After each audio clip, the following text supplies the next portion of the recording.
Bien, queridos hermanos, ya estamos arribando al último capítulo del Sermón del Monte. Nos quedan 29 versículos para cubrirlo y ha sido una gran bendición. No sé para ustedes, para mí ha sido una gran bendición volver a estudiar las palabras del Sermón del Monte, porque las palabras de Yeshua tienen una profundidad infinita.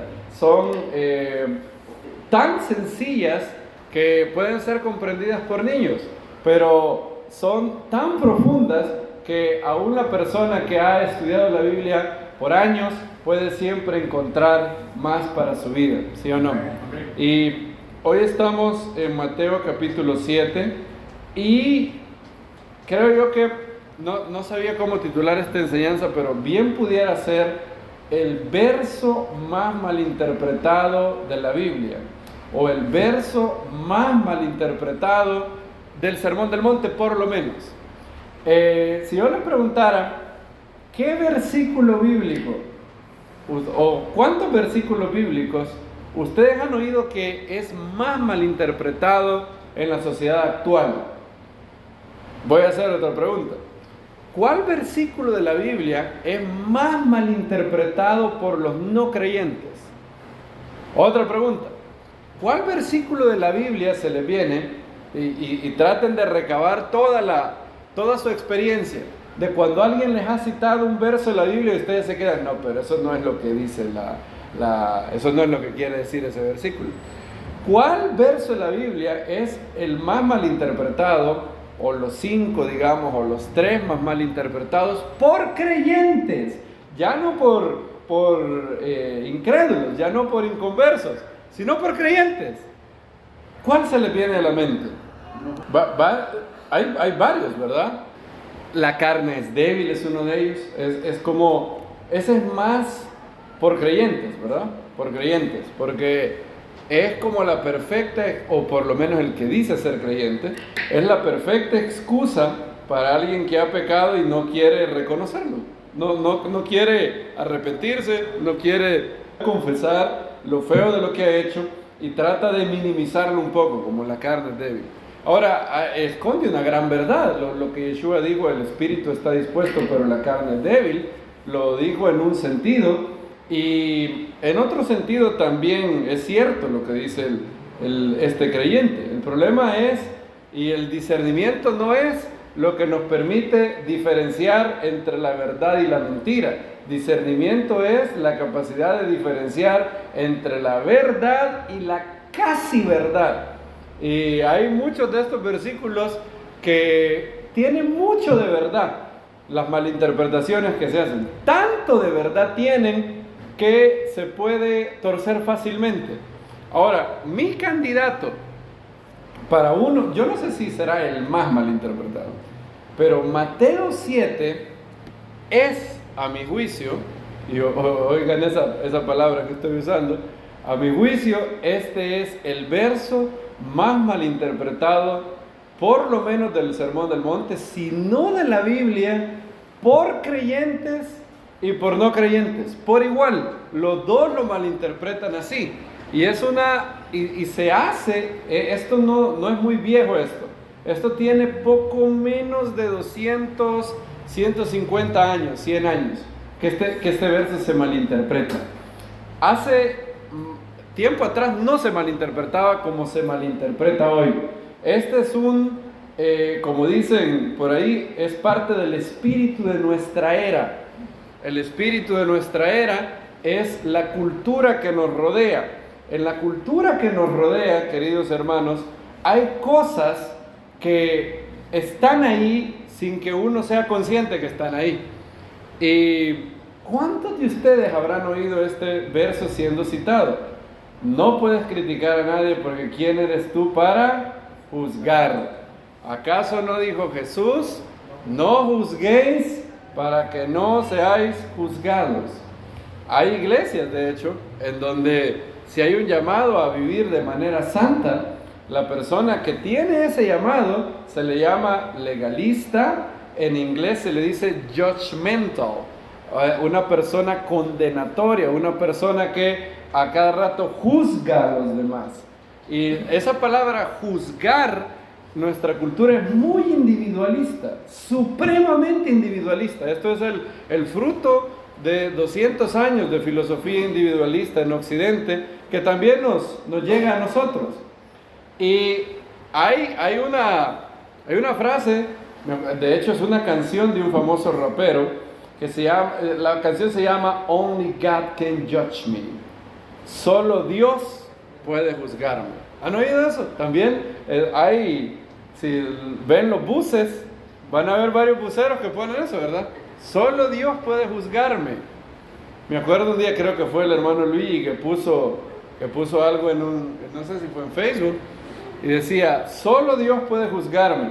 Y decía el que estaba abajo, y eso no te da miedo. Porque la gente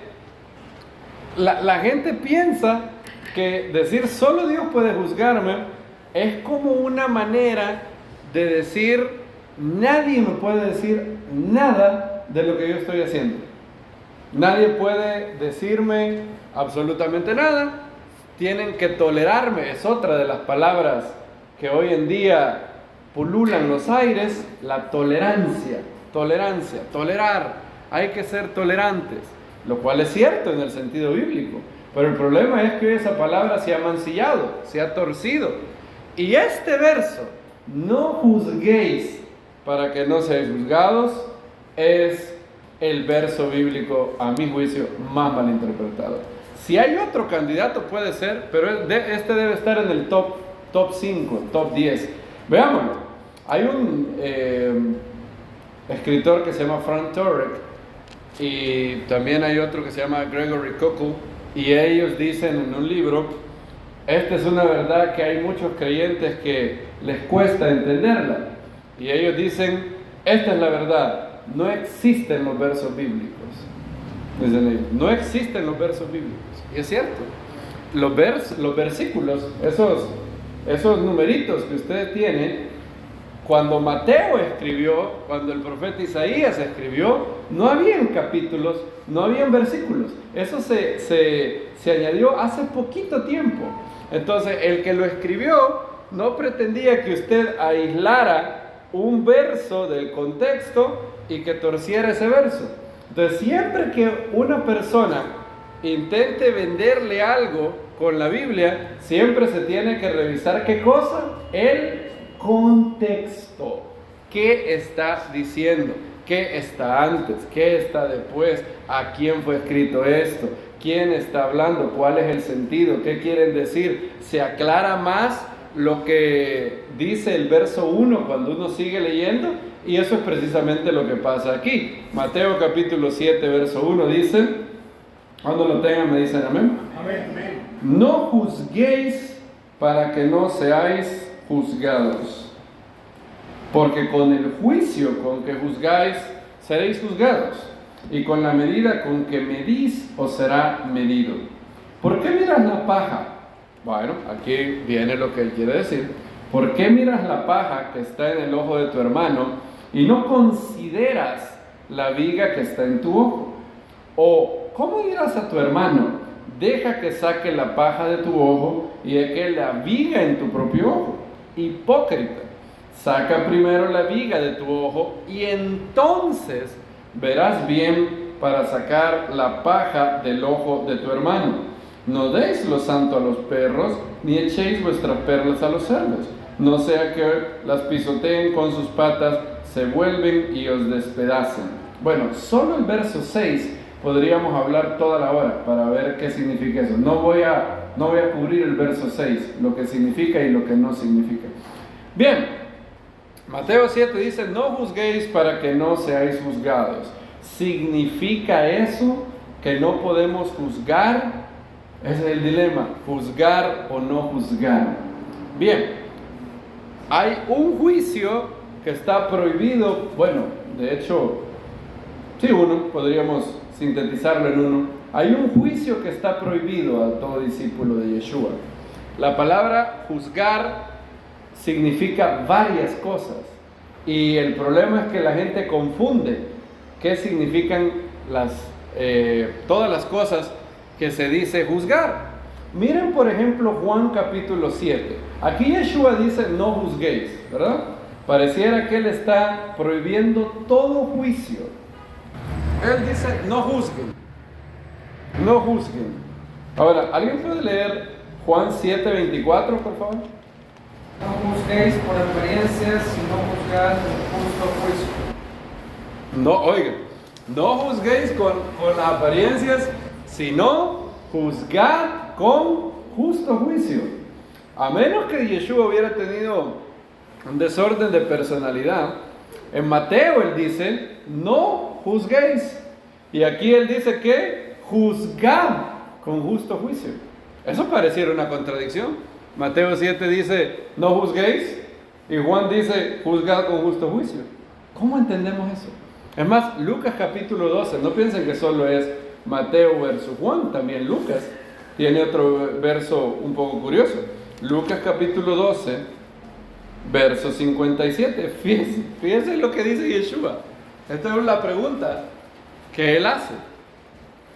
Y nos hace a nosotros mismos. Se la hizo a sus discípulos y también a nosotros.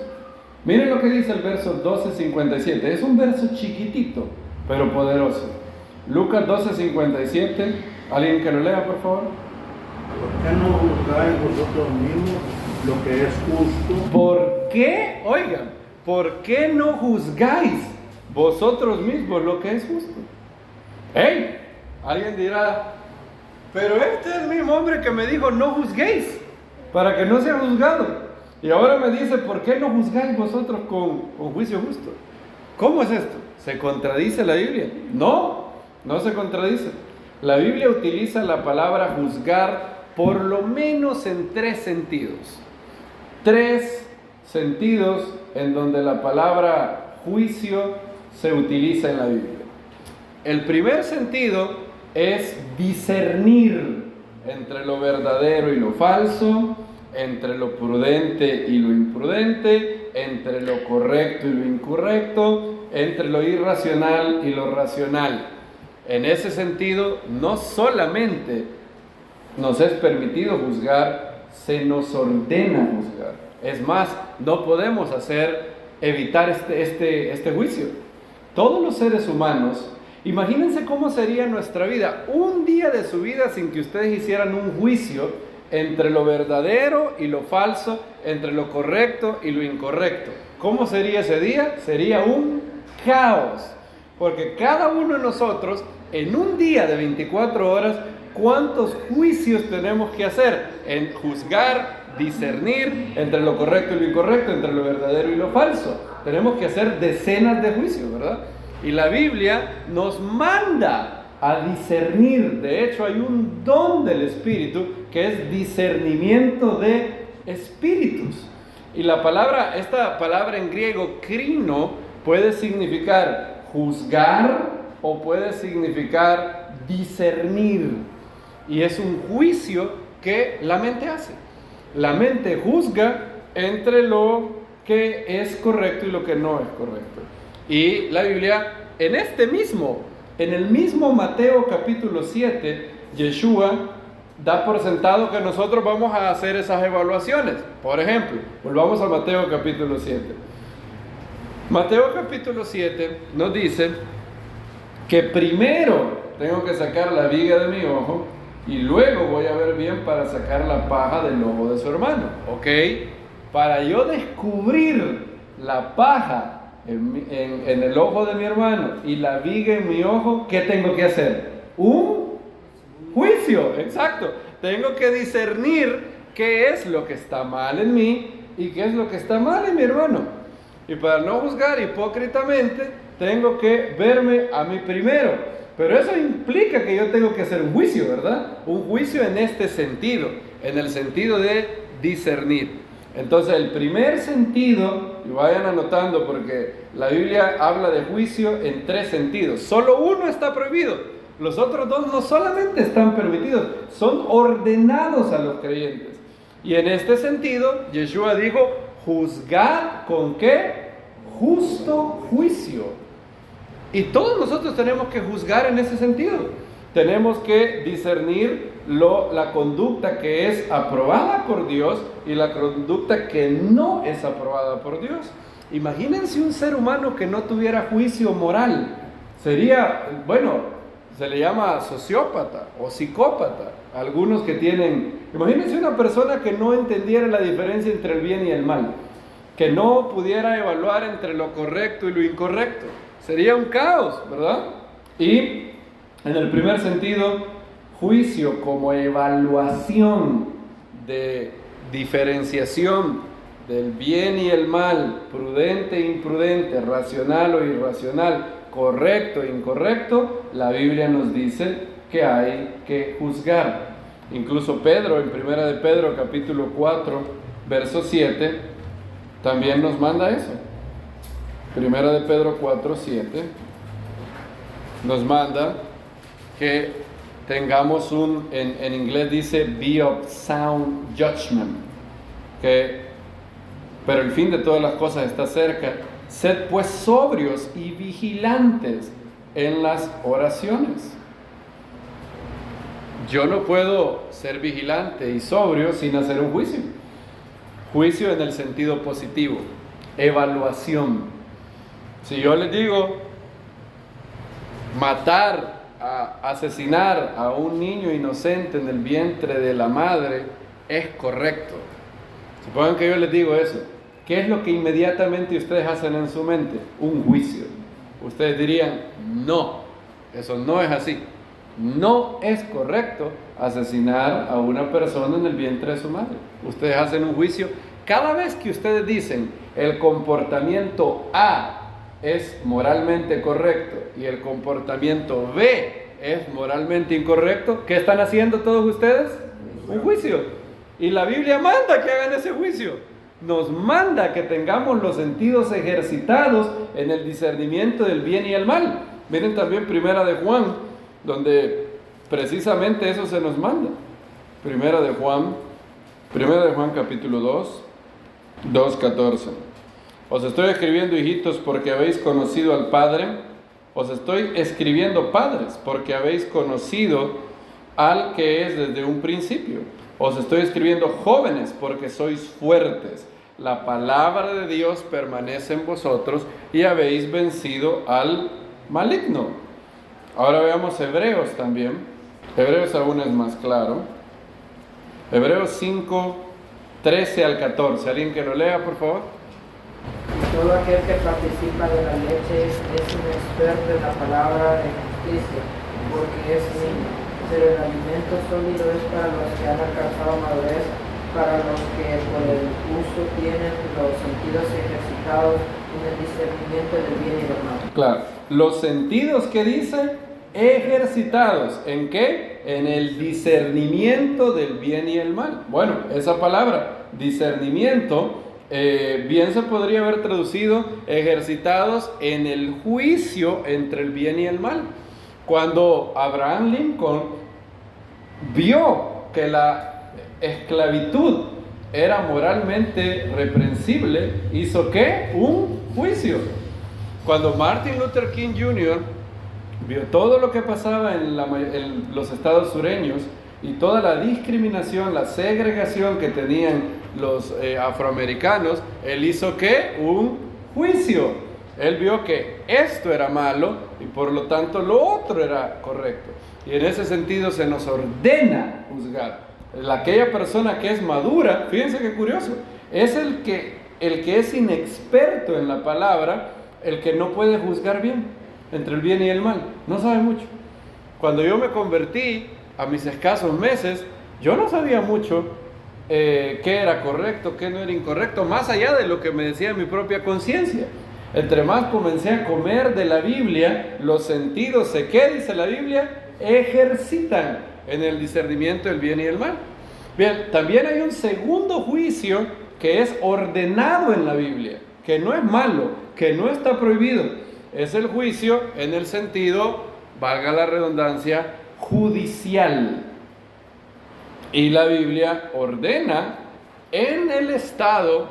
Imagínense que yo fuera a una corte y le dijera a un juez, no juzgue para que no sea juzgado. ¿Podría hacer eso? No. ¿Cuál es el trabajo de un juez en un tribunal? Juzgar. Él tiene el deber de juzgar entre el criminal y el inocente. Miren lo que dice, bueno, hay varios versos que podríamos citar aquí, pero miren 1 Corintios capítulo 5. En 1 Corintios 5 Pablo está, 1 Corintios 6 de hecho. Pablo está un poco crispado en 1 Corintios 6. A él le han informado que hay un señor que vive con la mujer del papá. Y la comunidad, en lugar de hacer algo, tiene una jactancia completamente pervertida. La jactancia que tienen ellos es algo como: nosotros amamos tanto a la gente que aquí hay uno que está haciendo eso, pero no le decimos nada por amor al prójimo. Y esa era la jactancia de ellos. Pablo les dice: no es buena vuestra jactancia. Y miren lo que dice luego Pablo en el verso 6.1. ¿Se atreve alguno de vosotros, cuando tiene algo contra otro, ir a juicio ante los injustos y no ante los santos? ¿No sabéis que los santos juzgarán al mundo? Si el mundo es juzgado por vosotros, ¿sois capaces de juzgar los casos más triviales? ¿No sabéis que juzgaremos a los ángeles? ¿Cuánto más las cosas de esta vida? Si pues tenéis juicio sobre cosas de esta vida, ponéis como jueces a los que no representan nada en la congregación. Para vergüenza vuestra lo digo. Así, no hay entre vosotros ningún sabio que pueda juzgar entre sus hermanos, sino que un hermano litiga con otro hermano, y esto ante los incrédulos. Ya por cierto es un fracaso que tengáis pleitos entre vosotros. ¿Por qué no sufrís más bien el agravio? ¿Por qué no sufrís más bien ser defraudados? Bien. Y luego Pablo continúa. Pablo dice que lo normal es que en la comunidad hayan ¿qué? Jueces, personas sabias que puedan juzgar entre sus hermanos. Y era una pena lo que estaba pasando en Corinto. Habían hermanos que se peleaban el uno al otro por ciertas cosas. Pablo no nos da detalles, pero ellos, en lugar de ir a los líderes de la congregación, iban a buscar el pleito, el litigio, a los tribunales romanos. Y entonces era un espectáculo para los incrédulos. Los incrédulos decían: estos creyentes no se quieren ni entre ellos. Aquí vienen y dicen que se aman entre uno y vienen a pelear aquí. Y Pablo dice: ¿acaso no deberían de ir a los hermanos? ¿Acaso no hay entre ustedes ningún sabio que pueda juzgar entre hermanos? Entonces Pablo, lógicamente, está diciendo que lo esperado, lo lógico, es que hayan jueces, que hayan autoridades que tienen la potestad dada por el cielo de juzgar cosas en la comunidad. De lo contrario, la comunidad sería ¿qué? Una anarquía total. Y Pablo no está yendo, como él dice, más allá de lo que está escrito, sino que Yeshua dijo exactamente lo mismo. Mateo capítulo 18, miren lo que dice ahí. Mateo 18:15. Mateo 18:15 dice: por tanto, si tu hermano peca, en la Reina Valera creo yo que dice peca contra ti. ¿Confírmame? Bien. La frase contra ti no está en los manuscritos más antiguos. De hecho, la versión textual ha corregido muy bien eso, porque dice: por tanto, si tu hermano peca, ve, repréndelo estando tú y él solos. Lo cual es un poco lógico, ¿verdad? Imagínense, si solo fuera cuando peca contra mí, eso significaría que si me doy cuenta que un hermano acaba de matar a alguien, o acaba de poner, o tiene 4 budas en la habitación y les quema incienso, yo no le podría decir nada, porque él ha pecado, pero no ha pecado contra mí, ¿verdad? Un poco raro. Entonces, alguien añadió, no sé por qué, en los manuscritos tardíos, la frase contra ti. De pronto, quizás, esta es mi opinión, si me apuran, no calificada. Ustedes pueden, lo que ahorita les viene no es palabra de Dios, es mi especulación, tómenlo, déjenlo. Yo creo que alguien quizás motivado por, si un hermano lee esto y lo malinterpreta y lo lleva al extremo, Imagínense un hermano que cada vez que viera un pecado en alguien, no los grandes que ameritan para Mateo 18, sino cualquier pecado, fuera a reprender a un hermano.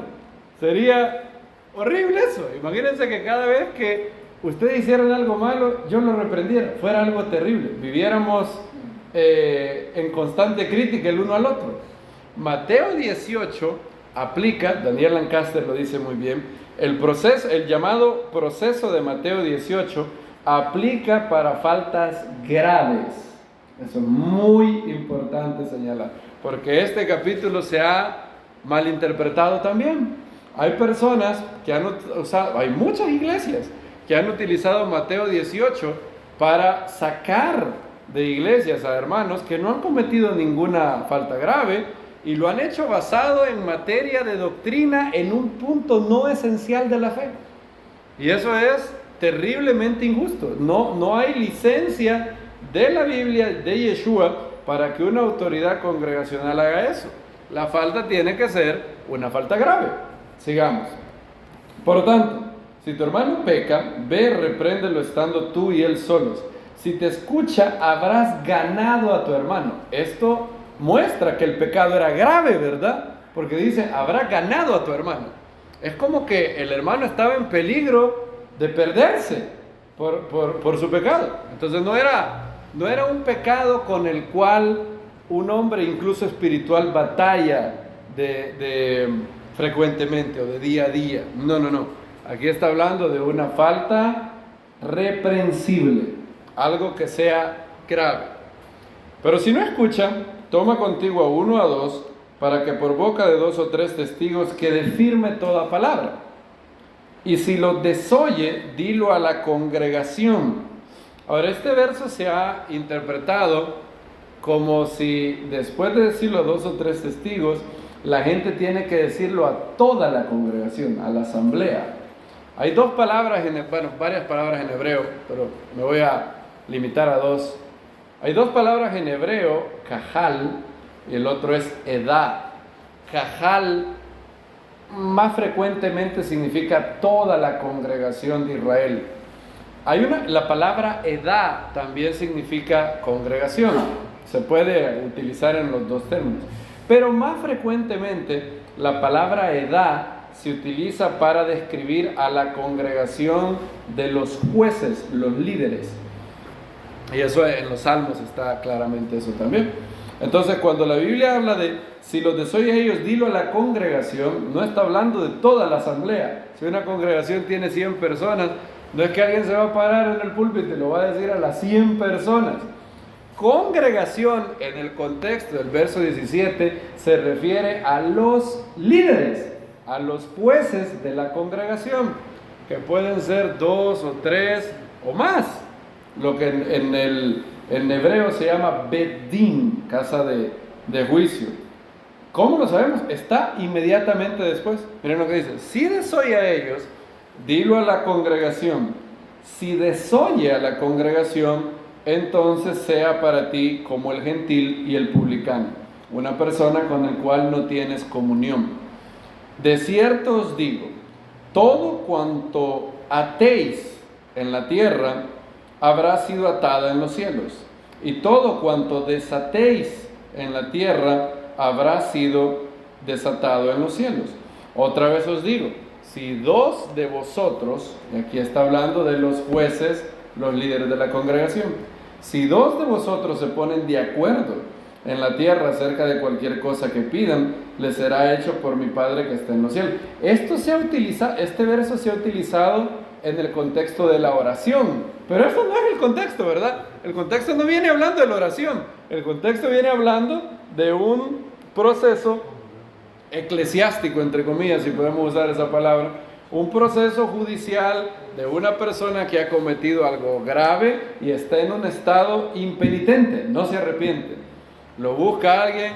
No. ¿Lo busca ahora con 2 testigos? No. ¿Lo busca el liderazgo de la congregación? No. Entonces, Yeshua, no soy yo. Si usted tiene problemas con este proceso, no me culpe a mí. Yo no lo escribí. Es más, seguramente si yo no lo hubiera escrito. No está en Isaac 18:17. Está en Mateo 18, 17. Y no lo escribí yo. Si usted tiene problemas, si usted no está de acuerdo con esto, yo me quedo con la opinión de Yeshua. Entre usted y Yeshua yo voy a poner mi apuesta a él. Creo que él es la persona que más ha amado a todo el mundo y que es el único hombre lleno de gracia y verdad. Y ahora, desenmarañemos el verso 18. De cierto os digo todo cuanto atéis en la tierra. ¿Qué es atar y desatar? Esto en algunos carismáticos han agarrado este versículo para hablar de atar y desatar demonios. Eso no es lo que el verso significa. Además, yo entiendo quién pudiera querer atar demonios, pero desatar, yo no he encontrado a alguien que quiera desatar demonios.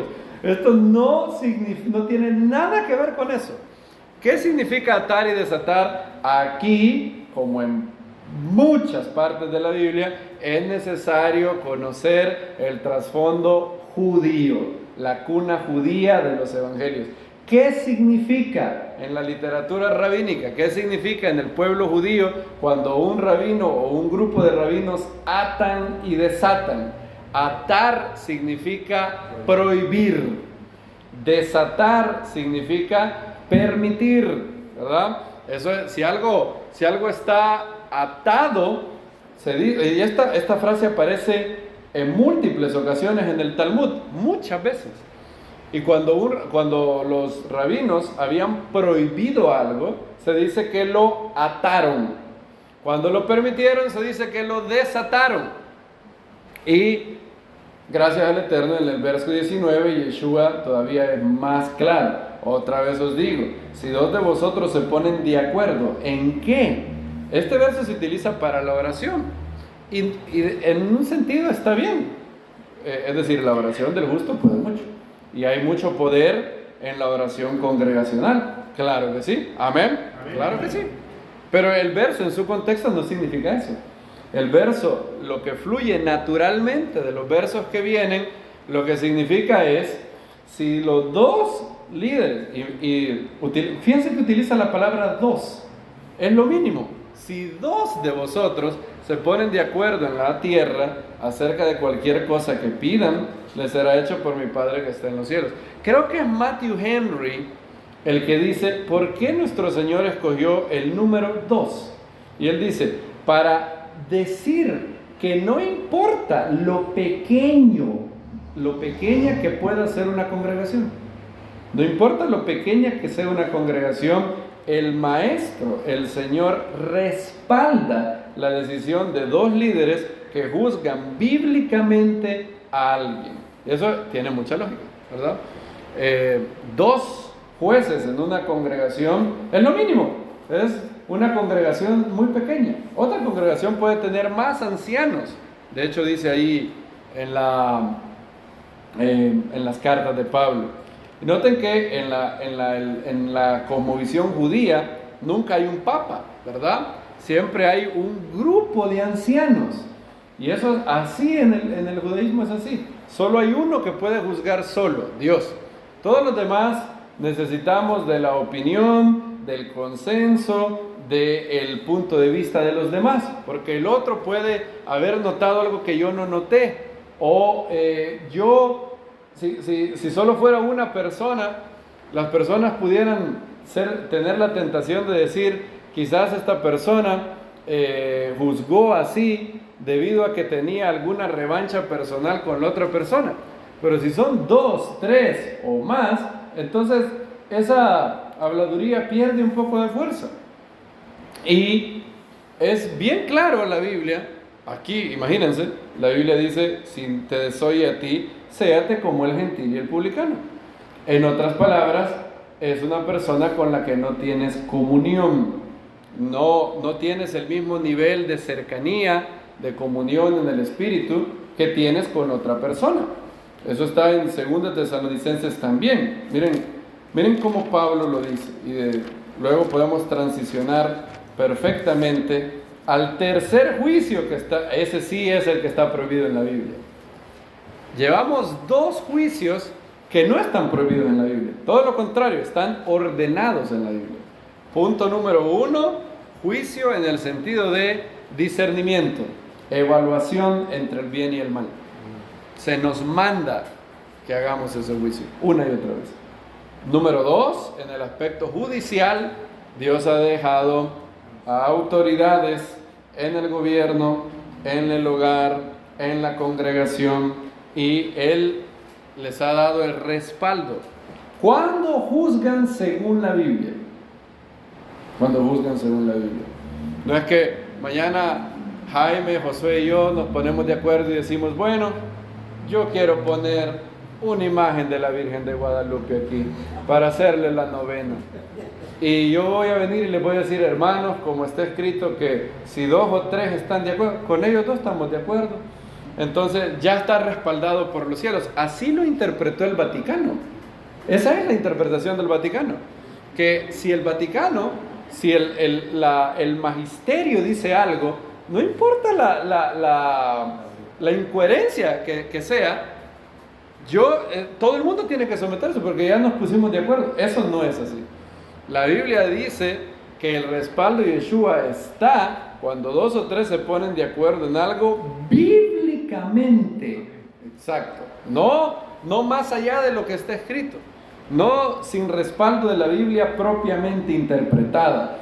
Y eso es así. Segundo Tesalonicenses nos quedamos. Fíjense lo que Pablo dice. Segundo Tesalonicenses 3. Dice 3:14. Si alguno no obedece a nuestra palabra transmitida mediante esta epístola, y recuerden, Pablo tiene la autoridad de ser el apóstol de Yeshua. No es que Pablo aquí se está erogando, no es que Pablo tiene problemas de autoestima, de ay, si no me hacen caso yo me resiento. No, lo que pasa es que Pablo tiene la autoridad dada por Dios para legislar para el cuerpo del Mesías de entre las naciones. Y dice, si alguno no obedece a nuestra palabra transmitida mediante esta epístola, a este señalado para no juntaros con él. Fíjense eso, para no juntaros con él, a fin de que sea avergonzado. Es bueno ser avergonzado cuando estoy haciendo el mal. Es malo tener vergüenza por hacer el bien. David nos enseñó a que no hay que tener vergüenza por hacer el bien. Él entró bailando y danzando en el arca del pacto. En los momentos de adoración usted puede y debe elevar la voz al cielo, a alzar a gran voz, y de eso no tiene que tener ninguna vergüenza. Ahora, la vergüenza es un sentimiento que Hashem creó y que tiene una cara buena. La vergüenza funcionando de manera adecuada es cuando yo he hecho algo malo. Y Pablo dice, no se junten con él para que sea avergonzado. Fíjense, nuestra cultura hoy, la cultura del siglo XXI, que confunde y ha mancillado esa palabra tan bonita, amor, cuando oye este versículo, inmediatamente diría que, uy, qué duro eso. Pablo no tiene ¿qué? Amor. Qué feo. Señalar a alguien para no juntarse con él, a fin de que sea avergonzado. Eso se oye bien duro. Ahora, otra vez, si usted tiene problemas con eso, yo no tengo la culpa, yo no lo escribí. No es segunda carta de Isaac a los cojutepecanos. Yo no hice esa carta. Esto es Pablo. Si usted tiene problemas si usted tiene problemas con eso, entonces tiene problemas con la Biblia, no conmigo, yo no lo escribí.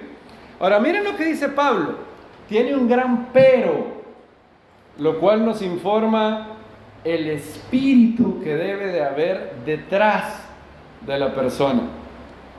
Vamos a leerlo así, junto, para que recuerden, no existen versos de la Biblia, ¿verdad?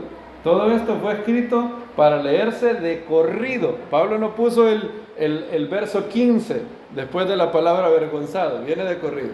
Voy a volver a leer. Si alguno no obedece a nuestra palabra transmitida mediante esta epístola, a este señalad para no juntaros con él, a fin de que sea avergonzado. Pero no lo consideréis como enemigo, sino amonestadlo como a hermano. Pablo habla de no considerar en el corazón a esa persona como un enemigo. Está, y lo vimos en el Sermón del Monte antes, para un discípulo de Yeshua está prohibido el desdén, el desprecio hacia una persona, sino que tiene que ser con un espíritu de mansedumbre. Es lo mismo que Pablo dice en Gálatas capítulo 6. Dalo conmigo, Gálatas capítulo 6. Si alguno es sorprendido en una falta, grave obviamente, de lo contrario no requeriría todo lo que Pablo dice después. Gálatas 6.1. Gálatas 6.1 dice: hermanos, aun cuando una persona sea sorprendida en alguna falta, vosotros, los espirituales, restaurad al tal con un espíritu de mansedumbre, considerándote a ti mismo, no sea que tú también seas tentado. Sobrellevad los unos la carga de los otros, cumpliréis así la ley del Mesías. El espíritu de esto es un espíritu de mansedumbre, no es un espíritu de altanería, no es un espíritu de arrogancia, es el espíritu de: hiciste esto, esto está mal, querido hermano, y tienes que restaurarte. No hay que, esto no es algo que se hace entre santos. Si hay arrepentimiento, hay restauración, pero se hace con un espíritu de amarlo, con un espíritu de que quiero lo mejor para ti, quiero tu bien, no con un espíritu de, es más, me gusta mucho cómo lo dice Pablo, considerándote a ti mismo, no sea que tú también seas tentado. En otras palabras, no es un juicio arrogante, sino es un juicio en humildad, es un juicio de decir: esta persona cometió tal cosa, lo cual la Biblia claramente dice que es algo, una conducta reprensible, pero yo no lo digo desde un espíritu de superioridad. Fuera de la gracia de Dios, yo podría caer en lo mismo. Si no fuera por la gracia de Dios preservándome, yo estaría igual o peor. Ese es el espíritu que debe de haber detrás de un creyente en Yeshua. Y eso nos lleva naturalmente a el juicio que está prohibido. El juicio que Yeshua prohibió es el tercer sentido en que se usa la palabra juicio en la Biblia. Juicio en el sentido de una crítica arrogante, condenatoria, con un espíritu de superioridad. Eso es lo que prohibió Yeshua. Cuando él dijo: no juzguéis para que no seáis juzgados, no se refería a no hacer una clara diferenciación entre el bien y el mal, no se refería a que no hay nadie que pueda juzgar entre sus hermanos, sino que se refería a el juicio condenatorio, arrogante, con un espíritu de superioridad. ¿Cómo lo sabemos? Lo podemos saber de varias maneras. Una de ellas, la más fácil, es ir a Lucas. Lo mismo que está en Mateo capítulo 7, está en Lucas capítulo 6, 6:37. Y ahí Lucas nos hizo el favor de comentar, o en realidad decir, clarificar lo que Yeshua quiso decir. Muy probablemente, de hecho, Yeshua lo dijo. Y Lucas, que está escribiendo para una audiencia más no judía que Mateo, incluyó esto porque probablemente los que no eran judíos lo iban a malinterpretar. Y miren si no ha pasado eso. ¿Creen que tenía razón Lucas 2000 años después? ¿Cómo se ha malinterpretado este verso? Ahora Lucas nos hace el favor de poner cartel de liquidado a esa malinterpretación. Lucas 6:37 dice: no juzguéis y no seréis juzgados. ¿Qué dice? No condenéis y no seréis condenados. En otras palabras, lo que se está prohibiendo es un juicio con un espíritu de condenación, con un espíritu de arrogancia, con un espíritu de superioridad. Y ese espíritu de condenación es terrible. No hay, eso es lo que él prohibió. Por eso Yeshua dice: también hay otro juicio que está prohibido en el mismo sentido, el juicio hipócrita. Juzgar a alguien que está haciendo algo, pero yo estoy haciendo lo mismo o peor. Por lo tanto, dice Pablo en Romanos capítulo 2, eres inexcusable, oh hombre, porque tú que condenas a otro, tú también haces lo mismo. Y Yeshua dice: ¿cómo puedes tú venir y hablarle de la paja a tu hermano si tienes una viga en tu ojo. ¿Qué es más grave tener en el ojo? ¿Una paja o una viga? Una viga. Entonces Yeshua está hablando de un juicio condenatorio, arrogante e hipócrita, de criticar a alguien teniendo algo en él todavía peor. Y en ese sentido él dijo, no puedes hacer eso. Quita primero la viga de tu ojo. Fíjense, quita primero la viga de tu ojo y entonces, eso también es clave, entonces podrás ver bien para sacar la paja de tu ojo. O sea, él quería que la paja del ojo de mi hermano también saliera. Noten que esto es todo lo contrario a lo que la gente asevera con este versículo. Cuando la gente dice Jesús dijo no juzguéis, lo que ellos están diciendo es no me digan nada. Yo necesito vivir la vida así sin que nadie me diga nada. En otras palabras, no me saques mi paja. Pero Yeshua no quería que nadie se quedara ni con la viga ni con la paja. Yeshua dijo, está mal juzgar hipócritamente, saca primero la viga. ¿Y qué dijo? Y entonces verás bien para sacar la paja del ojo de tu hermano. Y ese es el espíritu de condenación que él prohibió. Todo lo contrario a lo que Pablo dice en Gálatas 6, ¿verdad? Si alguien es sorprendido en una falta, vosotros espirituales restauradlo. ¿En qué espíritu? Un espíritu de mansedumbre. El que no anda conforme a la sana enseñanza de los apóstoles, a este señalad, para no juntaros con él. No se puede tener comunión con una persona que se desvía flagrantemente en algo grave de la fe. Pero, dice Yeshua, no lo consideréis como un enemigo, sino amonestadlo como hermano. Y en esta vemos cómo la Biblia tiene un balance muy bonito en esto.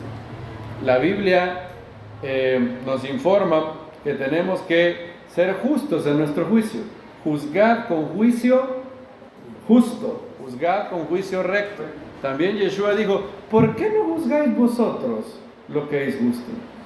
Y eso es algo que tenemos que hacer, discernir entre el bien y el mal, también someternos a las autoridades, a menos que ellas vayan flagrantemente en contra de la Biblia y en contra de Dios. Pero si las autoridades están legislando conforme a la palabra de Dios, si yo me rebelo contra ellos, yo estoy rebelándome contra Dios.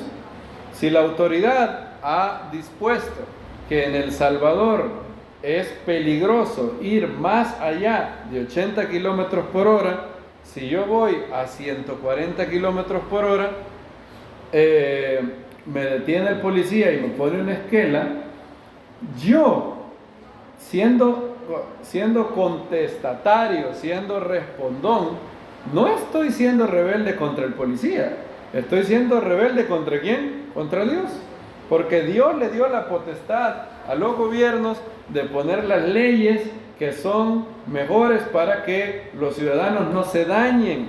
Y si ellos juzgan que en las calles que tenemos, en la topografía que El Salvador tiene, no podemos correr demasiado, entonces hay que someterse a eso. Y este verso, queridos hermanos, ha sido tan malinterpretado, groseramente malinterpretado, que hoy en día tenemos una generación de personas que hay miles en iglesias que no son creyentes verdaderos, pensando que van a tener parte del mundo venidero, pensando que van al cielo, y no son conversos de verdad, y pululan iglesias donde nadie nunca les ha exhortado, porque Jesús dijo, no juzguéis. El enemigo más grande de la fe no es el ateísmo, sino, dijo un gran hombre de Dios, Eric Metaxas, él citando a Dietrich Bonhoeffer, él decía, el peor enemigo de la congregación es la doctrina de la gracia barata. que te habla y te dice que puedes ser salvo sin arrepentirte, que te dice que puedes agradar a Dios sin santidad. Eso ha hecho que hayan miles de personas. Escuché, el doctor Ketriel me comentó el caso de un pastor en Suecia que lo llevaron a una entrevista para ver si se hacía cargo de esa iglesia, y para evaluarlo le pidieron que predicara, y como en la predicación él utilizó la palabra pecado, la congregación dijo que era inapropiado utilizar la palabra pecado en una iglesia. ¿Se puede imaginar?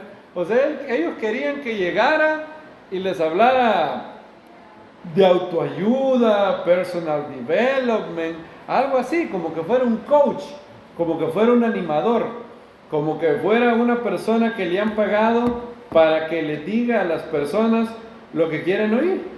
Thomas Sowell, un gran afroamericano, un gran pensador vivo, dice: cuando quieres ayudar a la gente, les dices la verdad. Cuando quieres ayudarte a ti mismo, les dices lo que quieren oír. Y eso es totalmente cierto. Si yo voy a pasar un mal rato con alguien, para evitarme el mal rato, lo que puedo hacer es decirle lo que quiere oír. Pero si lo que quiero es ayudar a la gente, tengo que decirle la verdad en amor. Y estamos viviendo en un tiempo de crisis donde hay personas en congregaciones donde el llamado a la santidad se le llama legalismo, donde la exhortación a la santidad se vapulea con un no juzguéis. ¿Acaso no dijo Jesús que no juzgaras? Y bien, hoy hemos visto que eso no es así, para nada. La Biblia nos manda a juzgar en los dos sentidos que hemos visto, y también hemos entendido hoy muchas cosas. Ahora, hay mucho que hablar todavía de Mateo capítulo 7. Dallas Willard nos dice algo en su libro de Divine Conspiracy que de pronto veremos la semana que viene, porque cuando yo lo leí me quedé, wow, nunca había entendido cuál era la relación. ¿Por qué Yeshua viene hablando de juicio? Luego pasa a no tiréis perlas delante de los cerdos ni los santos a los perros, y luego pasa a pedir y se os dará, tocad y se os abrirá. ¿Qué relación tienen esas tres cosas? Y fue hasta después que dije, ok, eso es lo que Yeshua quería decir. Y bendito sea el Eterno. Espero que todos nosotros podamos juzgar con justo juicio, que todos ustedes tengan discernimiento para distinguir entre el bien y el mal, y que podamos ser mejores hijos del Eterno. A Él sea la gloria por los siglos. Amén. Amén.